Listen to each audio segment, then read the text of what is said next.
This channel does not promote any violent, harmful, or illegal activities. All content provided by this channel is meant for an educational purpose only.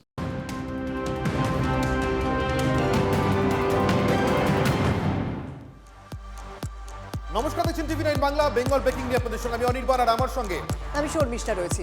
Anirban, উপহার তো অনেক কিছুই দেওয়া যায়, কিন্তু সরকারি মঞ্চে বন্দুক কি উপহার দেওয়া যায়? হাওড়ার কথা বলছো? হ্যাঁ, হাওড়া গঙ্গাপাড়ের হাওড়ায় বিয়ে বাড়িতে গিয়ে গুলি বৃষ্টির মুখে পড়েছেন প্রধান, তৃণমূলের প্রধান। অলিতে গলিতে অস্ত্র হাতে ঘুরছে দুষ্কৃতীরা, অস্ত্র উদ্ধারেও বিরাম নেই সেখানে। তা বলে তৃণমূলের জনপ্রতিনিধিকে সরকারি মঞ্চে বন্দুক উপহার? পঞ্চায়েত প্রধান নাকি এত ভালো কাজ করেছেন যে বন্দুক দিয়ে তাকে খাতির করা হলো সেখানে। আস্ত একটি বন্দুক পঞ্চায়েত প্রধানের হাতে তুলে দিলেন তৃণমূল কর্মী। কয়েকশো মানুষ তা দেখলেন, হাসি মুখে সেই উপহার গ্রহণও করলেন তৃণমূল নেতা। পঞ্চায়েত প্রধানের মুখে এমন তৃপ্তি দেখে কেউ কেউ আবার হাততালিও দিলেন। সরকারি মঞ্চে দলের কর্মীর হাত থেকে বন্দুক উপহার ঘিরে জলঘোলা হাওড়ার বাঁকড়ায়। ভাইরাল হওয়া ভিডিওয় দেখা যায় পঞ্চায়েতে গ্রামসভায় বাঁকড়া ১ নম্বরের প্রধান আখতার হোসেন মোল্লাকে বন্দুক দিয়ে সংবর্ধনা জানাচ্ছেন এক তৃণমূল কর্মী। বিতর্কের মুখে ঢোক গিলেও নানা যুক্তি সাজিয়েছেন তৃণমূল নেতা। সিরেপ হাতে নিয়েছি, যেসব আমি উপহার পেয়েছি সেখানে অন্যজন রেখে দিয়েছে, বোঝার মতন সময় আমি পাইনি। যে সরকারি সভায় বন্দুক নিয়ে এভাবে তৃণমূলের প্রধানকে খাতির করা হলো, সেখানে ছিলেন ডোমজুরের তৃণমূল বিধায়ক কল্যাণ ঘোষ। প্রধানের দরাজ প্রশংসা করেছিলেন তৃণমূল বিধায়ক। তিনি মঞ্চ ছাড়ার পরেই বিতর্কিত সংবর্ধনা। উপহার তো অনেক কিছুই দেওয়া যেত, তা বলে বন্দুক? তৃণমূলকে মেধার সুযোগ ছাড়েনি বিজেপি। নির্বাচনের আগে বন্দুক দিয়ে কি প্রমাণ করা যাচ্ছে যে এই বন্দুক দেখিয়ে উনি ভোট করাবেন নিজের এলাকায়? যদি এরকম কিছু হয়, তার জন্য যা যা ব্যবস্থা গ্রহণ করা সেটা আমরা করব। আমরা খোঁজ নিয়ে দেখবো এবং খুব গুরুত্ব সহকারে খোঁজ নেব। বিরোধীরা মনে করিয়ে দিচ্ছে জোড়াফুলের জামানায় শাসক নেতারা গুলি চালিয়ে টুর্নামেন্ট শুরু করেন, বন্দুক হাতে তৃণমূল নেতারা পোজ দেন। ভোটের আগে নেতাকে খুশি করতে কত কিছুই না করতে হয়। হাওড়া থেকে সুব্রত বন্দ্যোপাধ্যায়ের রিপোর্ট, টিভি9 বাংলা। উদর পিণ্ডি বুধর ঘাড়ে। এসআইআর না হলে জানাই যেত না দায় সারা কাজের প্রতিযোগিতা কোন পর্যায়ে পৌঁছেছে। নদিয়ার হরিণঘাটার এক ছেলের বাবা ভোটার তালিকার খসড়ায় আবিষ্কার করলেন তার নতুন আরো এক ছেলের নাম। বাঁকুড়ার বিষ্ণুপুরের একই পরিবারে প্রায় সবারই নামে গোলমাল দেখা দিয়েছে। তখন বলেছিলাম যে কিন্তু আমাদের না, তো কেন জানি না, নিয়ে নিশ্চয়ই বিএলও এন্ট্রি না করলে তো আসবে না। কি বলবেন একে? বিএলওর স্বেচ্ছাচার নাকি চূড়ান্ত দায়সারা কাজ? নদিয়ার হরিণঘাটার বুথ লেভেল অফিসারের হাত যশে বেজায় সমস্যায় কৃষ্ণপদ সরকার। কাষ্ঠডাঙ্গার বাসিন্দা কৃষ্ণ স্ত্রী ও এক ছেলেকে নিয়ে থাকেন। প্রবীণের দাবি, খসড়া তালিকায় দেখেন আরও একজনের নাম তার ছেলে হিসেবে দেখানো হয়েছে। এই নিয়ে আগেই আপত্তি জানালেও ভুল নাম তোলেন বিএলও, যদিও বিএলওর পাল্টা দাবি গন্ডগোলের মূলে ওই পরিবার। বিএলওর বললো যে ও ভোটার হয়ে যাক না, আপত্তি কি? আমার না, আমার ডকুমেন্টস নিয়ে ভোটার হবে কেন? আমার ছেলে না, আমি ভোটার করে দেবো কেন? 4টি ফর্ম তুলে নিয়ে গেল আমার কাছ থেকে, 3 জনের জায়গায় সই করে গেল, আর এক জায়গায় ওর জায়গাটা বাকি রেখে গেল। 3 জনের জায়গায় সই করে এক জায়গায় ফাঁকা রেখে গেল কেন? বিএলওর প্রতিভা দেখে দোষারোপ শুরু হয়েছে দুই ফুলের। জাতীয় নির্বাচন কমিশনকে বলবো সমস্ত ভুল সূত্রে পশ্চিমবঙ্গের একটি মানুষের যাতে হয়রানি না হয়, যোগ্য ব্যক্তির নাম বাদ না যায় এবং এরকম নাম ভুল না হয় সেদিকে নজর রাখবে। বিএলওর হুমকি তো নয়, এটা দিদিমণির হুমকি। বিশেষ করে যারা তৃণমূলপন্থী বিএলও আছেন তারা এরকম করেছেন, তৃণমূলের চাপে করেছেন। মতুয়াগড়ের মতো খসড়া তালিকায় বিস্তর গোলমাল রার বঙ্গেও। বাঁকুড়ার বিষ্ণুপুরের 18 নম্বর ওয়ার্ডের বাসিন্দা বিশ্বরূপ গোস্বামী, স্ত্রী, পুত্র, পুত্রবধূ নিয়ে 4 জনের পরিবার। খসড়া তালিকায় চোখ রাখতে আকাশ থেকে পড়েন বিষ্ণুপুরের বাসিন্দা। পরিবারের 4 জনের মধ্যে 3 জনের নামের বানান বাংলায় ভুল, ইংরেজিতেও। বিএলও থেকে বিডিও, সর্বত্র ছুটেছেন পরিবারের কর্তা, কিন্তু কারও কিছু করার নেই বলে দায় এড়িয়েছেন সকলেই। আমার যে স্পেলিং, সেই স্পেলিং যদি আমার ভুল থাকে, আগামী দিনে তো হাজার প্রবলেম হবে। দুবারে দুবারে ঘুরতে হবে, এখানে যাও ওখানে যাও, উনি বলবেন আমার দ্বারা হবে না, উনি বলবেন আমার দ্বারা হবে না, আপনি অন্য জায়গায় যান, এ তো ঠিক নয়। যে বিএলও কাজ করায় তিনি দেখাচ্ছেন কৃত্রিম বুদ্ধিমত্তাকে। এআই এর ভুলেই এই ভুলগুলো হয়তো হয়েছে আমাদের ধারণা। যদি ভোটার কার্ডে ওনাদের ঠিক আছে স্পেলিংটা, তাহলে মনে হয় 8 নম্বরও ঠিক করতে হবে না। সজ্ঞানে হোক বা ভুল করে এই মানুষগুলোকে ভোগান্তির মুখে ফেলার পর কি হাত ধুয়ে ফেলতে পারেন বিএলওরা? মনে মনে ভুক্তভোগীরা বলছেন এবার জুতোর সুখ তলানা হয়ে যায়। মহাদেব কুণ্ডু ও Hirak Mukhopadhyay report, TV9 Bangla. SIR এর খসড়া ভোটার তালিকা তো বাংলাদেশির নাম, ওই অনুপ্রবেশকারী আবার জলঙ্গির তৃণমূলের যুব নেতা। জামালপুরে আবার তৃণমূলের পঞ্চায়েতের সদস্যই নাকি বাংলাদেশি অনুপ্রবেশকারী। শাসক দলের একাধিক নেতার বিরুদ্ধে এমনই সব চাঞ্চল্যকর অভিযোগ। এসআইআর এর খসড়া তালিকাতে জ্বলজ্বল করছে আগুন, যদিও তালিকায় সে আগুন নিভে যাওয়ার কথা ছিল। কেন বলছি? তবে শুনুন। ইনি আগুন মণ্ডল, মুর্শিদাবাদের জলঙ্গির যুব তৃণমূলের অঞ্চল সভাপতি। তার ভোটার কার্ডে অবশ্য লেখা মিস্টার আগুন মণ্ডল, আর যেখানে বাবা বা আত্মীয়ের নাম লেখা থাকার কথা সেখানে লেখা অন্যের নাম, আর তার পাশে কবির মণ্ডল। আর এই আগুন মণ্ডল আবার মুর্শিদাবাদের জলঙ্গির যুব তৃণমূলের অঞ্চল সভাপতি। আগেই অভিযোগ ওঠে এই তৃণমূল যুব নেতার বাবা বাংলাদেশি। নিজেও সে কথা স্বীকার করে নিয়েছিলেন তিনি।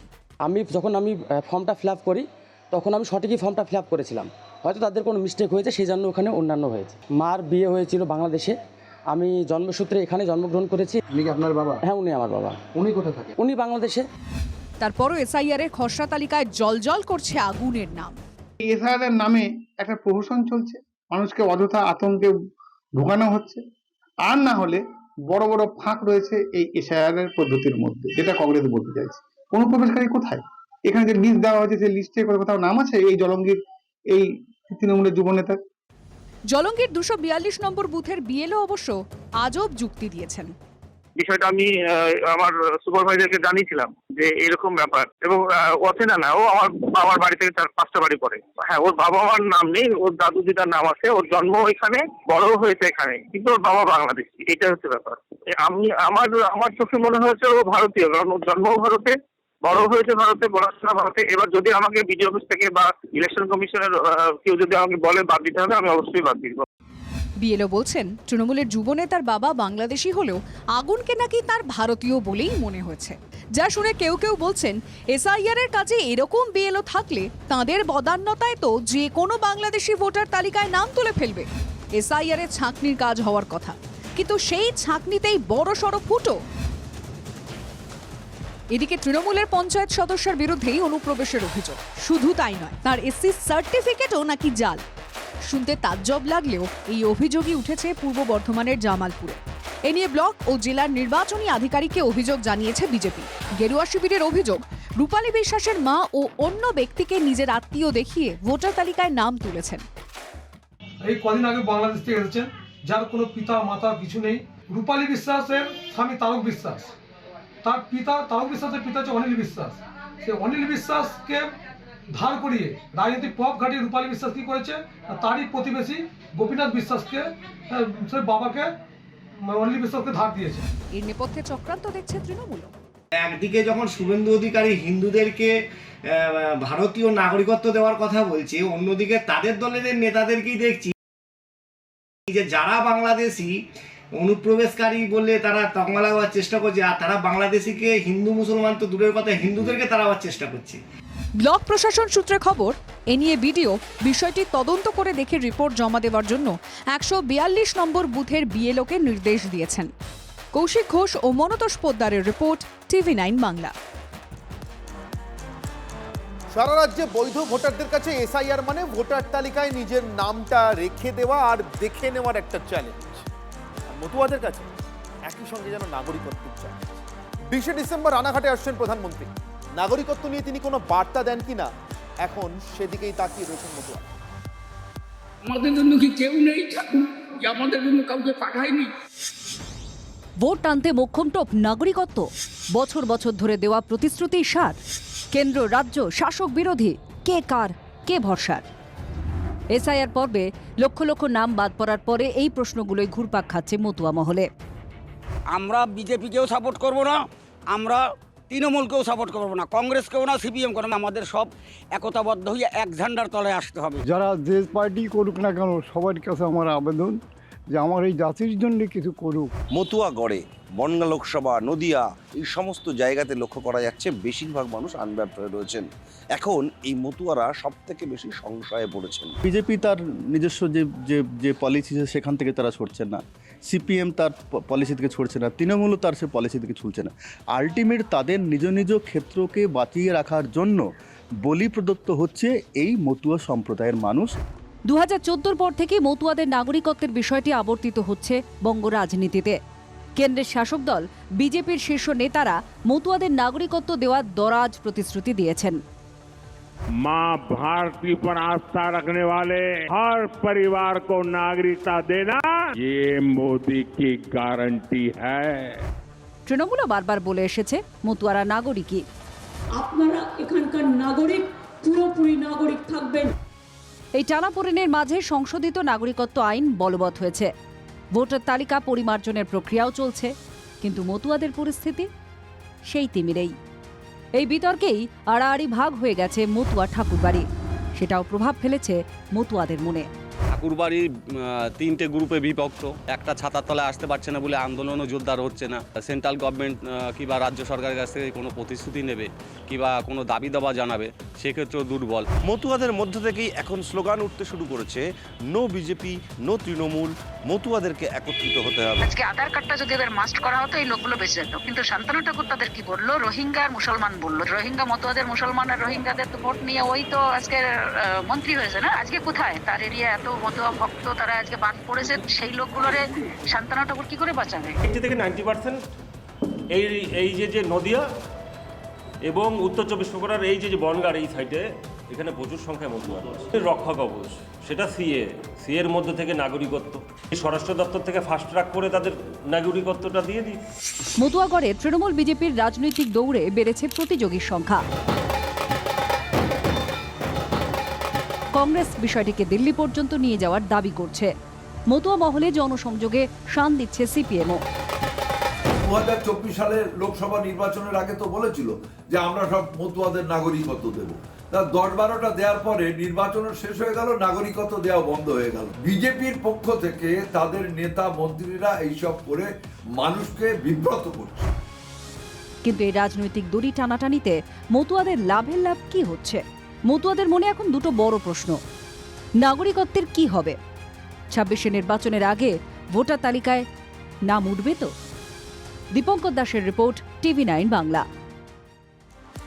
এই মুহূর্তে একটা গুরুত্বপূর্ণ খবরের দিকে নজর রাখতে হবে। বহরমপুরে আদিবাসী মহিলাকে তুলে নিয়ে গিয়ে গণধর্ষণের অভিযোগ উঠছে এবং এই ঘটনায় তৃণমূলের পঞ্চায়েত সদস্যকে গ্রেপ্তার করা হয়েছে। তৃণমূলের পঞ্চায়েত সদস্যকে গ্রেপ্তার করা হয়েছে। বিস্তারিত জানাবেন আমার সহকর্মী কৌশিক সঙ্গে রয়েছে। কৌশিক, ঘটনাটা ঠিক কি ঘটেছে? দেখো, আদিবাসী মহিলাকে একটি স্টেশন সংলগ্ন এলাকা থেকে তুলে নিয়ে যাওয়া হয় এবং 3 দিন ঘরবন্দি করে রাখা হয় এবং ঘরবন্দি করে তাকে গণধর্ষণ চালায় বলে অভিযোগ। এবং তিনি যখন কোনো ক্রমে সেই ঘর থেকে বেরিয়ে পালিয়ে আসে, তারপর বহরমপুর থানায় গতকাল একটি লিখিত অভিযোগ দায়ের করে। সেই অভিযোগের ভিত্তিতে 2 জনকে গ্রেপ্তার করেছে। তাদের মধ্যে একজন রয়েছে তৃণমূলের পঞ্চায়েত সদস্য, এছাড়াও অন্য আর একজন অভিযুক্ত রয়েছেন যিনি এখন বেলে রয়েছেন, সেও একজন কিন্তু এলাকায় দুষ্কৃতী হিসেবে পরিচিত। এবং এই 2 জনকে গ্রেপ্তার করেছে, আগামীকাল আদালতে তোলা হবে। এবং যে ঘটনাটি ঘটেছে খুবই নিন্দনীয় এবং যে এলাকা থেকে তুলে নিয়ে গেছে একটি জনবহুল এলাকা, সেই এলাকা থেকে তুলে নিয়ে গিয়ে 3 দিন ঘরের মধ্যে আটকে রেখে এই গণধর্ষণের মতো ঘটনা ঘটেছে। শর্মিষ্ঠা, ধন্যবাদ। খসড়া তালিকা প্রকাশের পর 2 দিন কেটে গেছে, কিন্তু এখনো পর্যন্ত হিয়ারিং এর নোটিশ তো পৌঁছলো না। কেন পাঠাচ্ছে না কমিশন? এই নিয়ে কিন্তু বেশ কিছু জায়গায় চর্চা শুরু হয়েছে। বিএলওরা বলে দিয়েছিলেন যে তাদেরকে অতিরিক্ত কি করতে হবে সেটা যেন কমিশন বুঝিয়ে দেয়। কিভাবে হিয়ারিং হবে, কিভাবে নোটিশ পাঠানো হবে, সেই সমস্ত বিষয় কমিশনের কাছে জানতে চেয়েছিল বিএলওরা। কিন্তু খসড়া তালিকা প্রকাশ হয়ে গিয়েছে, 2 দিন কেটে গিয়েছে, কিন্তু এখনো পর্যন্ত নোটিশ পৌঁছয়নি কারুর বাড়িতে। কিন্তু কিভাবে, কাদের নোটিশ পাঠানো হবে, কেন দেরি হচ্ছে নোটিশ পাঠাতে, জানাবেন আমার সহকর্মী অ্যাসিস্ট্যান্ট এডিটর আমাদের তন্ময় প্রামাণিক সঙ্গে রয়েছেন। তন্ময়, দেখো, এই যে শুনানি হবার কথা, হিয়ারিং হবার কথা, তার নোটিশ কিন্তু দেওয়া শুরু হচ্ছে আগামীকাল সকাল থেকেই। বাড়ি বাড়ি ঘুরে বিএলওরা নোটিশ দেবেন। নোটিশ কাদের দেওয়া হচ্ছে? ম্যাপিং এ গন্ডগোল যাদের রয়েছে, অর্থাৎ আত্মীয়দের নাম বা বাবা মায়ের নাম ম্যাচ করছে না, সেই ক্ষেত্রে নোটিশ দেওয়া হচ্ছে। নোটিশ দেওয়া হচ্ছে যে তথ্য দেওয়া হয়েছে সেই তথ্যে কোথাও গরমিল রয়েছে এবং পাশাপাশি 2002 এর সঙ্গে 2025 তারা যে অন্যান্য তথ্যগুলো দিয়েছেন সেই তথ্য ম্যাচ করছে না বা নামে কোথাও ভুল আছে, অর্থাৎ নিজের নাম হোক বা বাবার নাম হোক বা পরিবারের নাম হোক, সেখানে কোথাও ভুল আছে। এই নোটিশটাই কিন্তু আগামীকাল সকাল থেকে বাড়ি বাড়ি দেওয়া শুরু হবে এবং সেই নোটিশটা দিয়ে তাদেরকে হিয়ারিং এ ডাকা হবে। অনেক ধন্যবাদ। আমরা কথা বললাম আমাদের অ্যাসিস্ট্যান্ট এডিটর তন্ময় প্রামাণিকের সঙ্গে। আসলে স্থানীয় ভাষায় সেগুলো প্রিন্ট করা হচ্ছে নোটিশ, যে কারণে পৌঁছতে দেরি হচ্ছে। আগামীকাল সকাল থেকে বিএলওরা এই নোটিশ বাড়ি বাড়ি পৌঁছে দেবেন বলে কমিশন সূত্রে খবর পাওয়া যাচ্ছে। শর্মিষ্ঠা, মুর্শিদাবাদে একজন হুমায়ুনের খান্তি নেই, বুঝলে? তৃণমূলের জন্য রোজ নতুন নতুন হুমায়ুন আসছে। কংগ্রেস ভাঙিয়ে কার্যত তাকে সামনে রেখেই মুর্শিদাবাদ জেলা পরিষদ দখল করেছিল তৃণমূল। সেই শাহনাজ বেগম এবার তৃণমূল থেকেই বেরিয়ে গেলেন। শক্তিপুর এলাকায় যিনি অন্যতম সংখ্যালঘু মুখ হিসেবে জেলার রাজনীতিতে পরিচিত। ভোটের আগে হুমায়ুনের পর শাহনাজ বিয়োগে শাসক দলের সংখ্যালঘু ভোট ব্যাংকে যোগ বিয়োগ নিয়ে চলছে অন্য অঙ্ক। ক্যারেক্টারটা একটু প্রতিবাদী ক্যারেক্টার। এই জেলা পরিষদের চোরের ড্রাইভারটা আমি আর বইতে চাইছি না। একে হুমায়ুন কবিরের রক্ষে নেই, দোসর এবার শাহনাজ বেগম। সংখ্যালঘু প্রভাবিত মুর্শিদাবাদ জেলায় শাসক দলের আরও এক সংখ্যালঘু মুখ বিদ্রোহী, এবং হুমায়ুন যে এলাকার মানুষ সেই রেজিনগরের বাসিন্দা শাহনাজ। দলের বিরুদ্ধে একগুচ্ছ অভিযোগ তুলে তৃণমূল ছাড়লেন শাহনাজ বেগম। জেলা পরিষদের পদ থেকেও দিলেন ইস্তফা। 2016 সালে কংগ্রেস পরিচালিত মুর্শিদাবাদ জেলা পরিষদ ভাঙানোর অন্যতম কারিগর ছিলেন এই শাহনাজ। কিন্তু কেন নিজের দলের প্রতি এত ক্ষোভ শাহনাজের? বারবার দুর্নীতি নিয়ে দলের বিরুদ্ধে তিনি মুখ খুলেছেন। দলনেত্রী মমতা বন্দ্যোপাধ্যায়ের মুর্শিদাবাদ সফরের সময় সোশ্যাল মিডিয়ায় দলের দুর্নীতি নিয়ে পোস্ট করেছিলেন। সর্বোচ্চ জায়গায় জানিয়েছি, মানে দুর্নীতি, চুরি, এগুলোকে যাদের আমি জানিয়েছি, যারা দলের হর্তাকর্তা, তারা প্রশ্রয় দিচ্ছে, মদত করছে। তারপরই দলের নেত্রীকে মুর্শিদাবাদ জেলা পরিষদের হোয়াটসঅ্যাপ গ্রুপ থেকে সরিয়ে দেয় তৃণমূল। এবার সেই শাহনাজই তৃণমূল ছাড়লেন। তার দল ছাড়া অবশ্য আমল দিচ্ছে না তৃণমূল।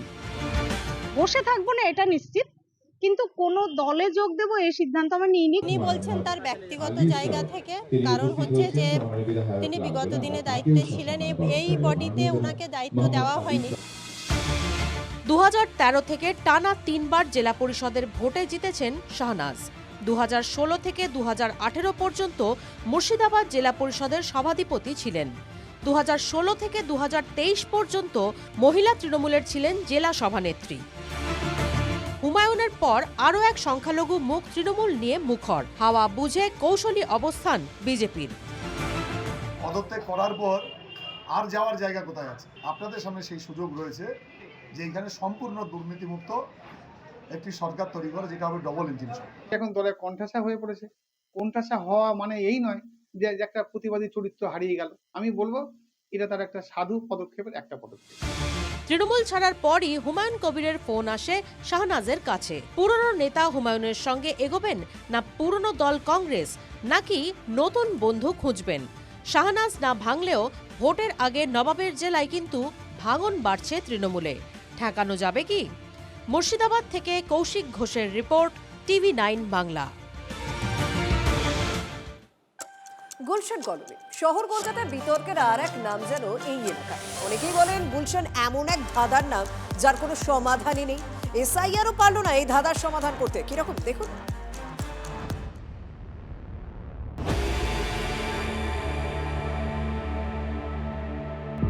না না না, ওখানে ভোটার বেশি নেই, ভোটার 3000-এর কাছাকাছি ভোটার আছে, কিন্তু লোক সংখ্যা অনেক। এসআইআর পর্বের অনেক আগেই নিজের মুখে সত্যিটা বলেছিলেন এলাকার কাউন্সিলর সুশান্ত ঘোষ, যে হিসেবটা ধাঁধার থেকে কোনো অংশে কম ছিল না। এসআইআর ঘোষণার পর অনেকেই ভেবেছিলেন ধাঁধার উত্তর পাওয়া গেলেও যেতে পারে, কিন্তু বাস্তব উল্টোটা। কসবা বিধানসভার অন্তর্গত গুলশান কলোনিতে প্রতি ভোটে 3টি করে বুথ হয়। এসআইআর এর প্রথম পর্বের তথ্য বলছে 3টি পার্ট মিলিয়ে গুলশানে ভোটার সংখ্যা 3060। এনুমারেশন পর্বে বাদ 584 জনের নাম, মৃত ভোটার 100, খোঁজ পাওয়া যায়নি 331 জনের। 2 লক্ষ বাসিন্দা আর ভোটার 3000, বাকিরা তাহলে কারা? এনুমারেশন পর্বে এলাকার বিএলওর সঙ্গে ভোটারের দরজায় দরজায় গিয়েছিলাম আমরাও। প্রায় 90% ঘর থেকেই বলা হচ্ছিল ভোটার কার্ড আছে, তবে ঠিকানা অন্য এলাকার, ट्रांसफर करा হয়নি। वोटर कार्ड यहाँ का बनवाया हुआ है या ट्रांसफर किया हुआ है, दूसरा जगह का है, तोपसिया का है, आपके यहाँ का नहीं है, यहाँ का नहीं है, ट्रांसफर नहीं हुआ अभी तक, यहाँ का नहीं है, वेलेस्ली स्क्वायर का है ना। অনেক আগে থেকেই বিজেপির অভিযোগ গুলশান অনুপ্রবেশকারীদের ডেরা। এসআইআর পর্বের তথ্য সামনে আসতেই খোঁচা পদ্ম শিবিরের, তোপ দাগছে বামেরাও। নির্বাচন কমিশন কি নিষ্ঠুর! 2 লাখ মানুষ থাকে, তার মধ্যে মাত্র 3000 ভোটার, তাতেও 500 বাদ দিতে হলো।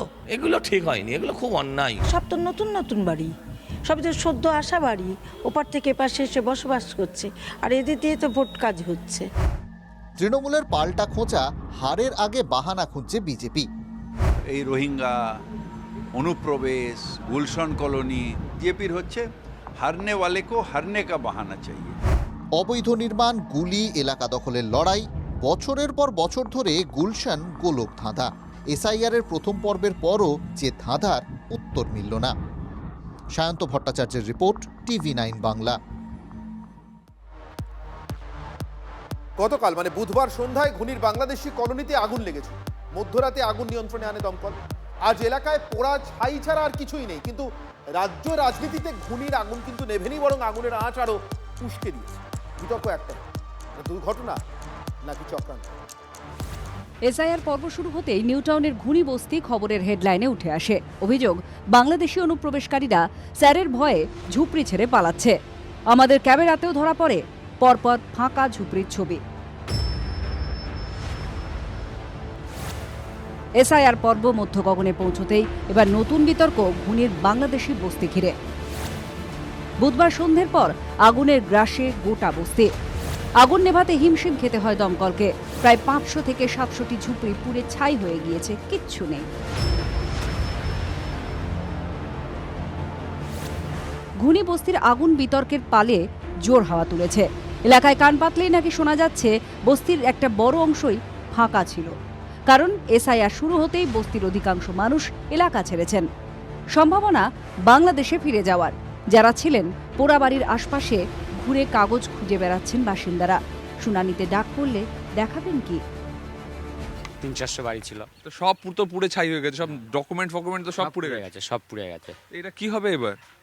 কি হবে এখন আমরা কি করে বলবো? এদের তো সব ডকুমেন্ট গুলো সব পুড়ে গেছে, যা কাগজপত্র সব পুড়ে গেছে, কিচ্ছু নেই এদের। বিজেপির অভিযোগ, প্রমাণ লোপাট করতেই ফাঁকা বস্তিতে আগুন লাগানো হয়ে থাকতে পারে। বাংলাদেশি অনুপ্রবেশকারীদের আটকানোর জন্য, ওরা যাতে ডকুমেন্ট শো করতে না পারে, আগুন লাগান আর পুড়িয়ে দিন, কিছু করতে পারবেন, কিচ্ছু করতে পারবেন। বিজেপি চক্রান্তের অভিযোগ তোলায় ক্ষুব্ধ কলকাতার মেয়র। তাঁর কাছে বিষয়টা লজ্জাজনক। যারা বিপদের দিনে এইটা করে তারা মানুষ না, যারা করছেন তারা বাংলার সংস্কৃতিকে নষ্ট করে দিচ্ছেন। যখন ঝুপড়ি ছিল তখনও বিতর্ক, এখন ঝুপড়ি নেই, কিন্তু বিতর্ক পুড়ে যায়নি, বরং দাউ দাউ করে জ্বলছে। এ আগুন খুব সহজে নেভার নয়। সুমন মহাপাত্র, সৌভিক সরকারের রিপোর্ট, TV9 বাংলা।